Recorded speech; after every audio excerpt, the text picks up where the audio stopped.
दोस्तों, अमेरिका के राष्ट्रपति बिल क्लिंटन जब भारत आए थे तो ताजमहल देखने के बाद उन्होंने कहा था कि आज मुझे एहसास हुआ कि इस दुनिया में दो ही तरह के लोग हैं।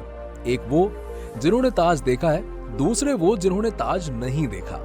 इस दुनिया में एक से बढ़कर एक खूबसूरत इमारतें हैं, लेकिन ताज जैसी कोई नहीं है, क्योंकि इसकी बुनियाद में एक बादशाह ने अपना दिल रखा है।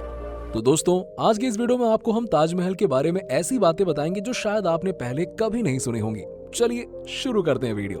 ताजमहल के शिव मंदिर होने का विवाद। 1889 में एक भारतीय लेखक पीएल ऑक ने एक किताब लिखी थी जिसका नाम था ताजमहल द ट्रू स्टोरी। इस किताब में उन्होंने कई तथ्यों के साथ ही दावा किया था कि ताजमहल मकबरा बनने से पहले एक शिव मंदिर था और इसका नाम तेजो महल था। सन 2000 में अपनी बात को सिद्ध करने के लिए ताज की साइट खोदने के लिए सुप्रीम कोर्ट को अर्जी दी थी उन्होंने, जिसे सुप्रीम कोर्ट ने रद्द कर दिया था। ऐसा कहा जाता है कि ताजमहल जितना ऊंचा है उतना ही नीचे भी बना हुआ है। ताजमहल के नीचे हजारों कमरे बने हुए हैं। इन कमरों को खोलने की इजाजत किसी को भी नहीं है। इन कमरों तक पहुंचने के लिए चबूतरे के बगल से एक रास्ता गया हुआ है। ताजमहल के पीछे से पर्यटकों का ताजमहल को देखना, हजारों टूरिस्ट जो ताजमहल देखने आते हैं वो ये नहीं जानते कि जो वो सामने देख रहे हैं वो ताजमहल का पिछला हिस्सा है। दरअसल जो शाही दरवाजा है वो नदी के किनारे दूसरी तरफ है। आज ज्यादातर टूरिस्ट ताज को वैसा नहीं देख पाते हैं जैसा कि शाहजहां चाहते थे। मुगल काल में ताज तक पहुंचने के लिए नदी ही मुख्य रास्ता थी। ये एक तरह का हाईवे था। बादशाह और उनके शाही मेहमान नाव में बैठकर आते थे। नदी के किनारे एक चबूतरा हुआ था और नदी बढ़ती गई और वो बहुत पहले ही नष्ट हो गया। बादशाह और उनके मेहमान उसी चबूतरे से आया जाया करते थे। ताजमहल बनाने वाले मजदूरों का हाथ कटवा देना। ये कहा जाता है कि शाहजहां ने ताजमहल बनवाने वाले मजदूरों के हाथ कटवा दिए थे, लेकिन ये बात एक अफवाह जैसी लगती है क्योंकि इस बात का कोई प्रमाण मौजूद नहीं है। बहुत से इतिहासकारों का मानना है कि शाहजहां ने मजदूरों और कारीगरों को जिंदगी भर की पगार देकर उनसे करारनामा लिखवाया था कि वो ऐसी कोई दूसरी इमारत नहीं बनाएंगे। ताजमहल की चारों इमारत का बाहर की तरफ झुका होना। ताजमहल की जो चार मीनारी है वो बिल्कुल सीधी नहीं खड़ी है, बल्कि चारों बाहर की तरफ और हल्की झुकी हुई है। इनको ये सोचकर बनाया गया है ताकि भूकंप जैसी आपदा आने पर अगर ये गिरे तो बाहर की ओर गिरे और मुख्य मकबरे को कोई नुकसान ना हो। ताजमहल की ऊंचाई सबसे ज्यादा होना। कुतुब मीनार भारत की सबसे ऊंची मीनार है, लेकिन शायद आपको जानकर हैरानी होगी कि ताजमहल की ऊंचाई कुतुब मीनार से भी ज्यादा है। ताजमहल है जबकि कुतुब मीनार की ऊंचाई मीटर है। ताजमहल की सुंदर कैलीग्राफी। दुनिया में जितनी भी कैलीग्राफी मौजूद है उनमें से सबसे सुंदर कैलीग्राफी ताज पर हुई है। जैसे ही आप ताज के बड़े दरवाजे के अंदर जाते हो, दरवाजे पर लिखा ये सुलेख आपका स्वागत करता है। हे आत्मा, तू ईश्वर के पास विश्राम कर, ईश्वर के पास शांति के साथ रहे और उसकी परम शांति तुझ पर बरसे।